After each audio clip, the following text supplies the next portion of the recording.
ಇನ್ನು ಸ್ವಾಮೀಜಿ ಮಾಡಿದಂಥ ಒತ್ತಾಯಕ್ಕೆ ಸಿಎಂ ಪ್ರತಿಕ್ರಿಯಿಸಿದ್ದಾರೆ. ಕಾಂಗ್ರೆಸ್ ಪಕ್ಷದಲ್ಲಿ ಹೈಕಮಾಂಡ್ ಅನ್ನೋದಿದೆ ಅಂತ ಒಂದು ಕಡೆ ಸಿಎಂ ಹೇಳಿದರೆ, ಅದೇ ಹೇಳಿಕೆ ರಾಜಣ್ಣ ಅವರಿಂದಲೂ ಕೂಡ ಬಂದಿದೆ.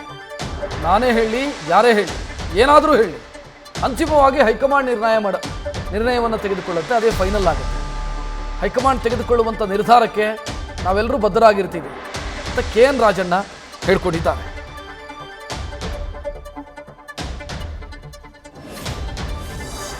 ಈಗ ಮುನ್ನಡೆ ಬರ್ತಾ ಇದೆ ಅಂತ ಹೇಳಿದ್ರೆ ನೀವು ಎಲ್ಲಾರ ಮುಂದೆ ಮೈಕ್ ಇಟ್ಕೊಂಡು ಹೋಗ್ತೀರಾ, ಅವ್ರವ್ರು ಹೇಳ್ತಾರೆ ಅಷ್ಟೇ.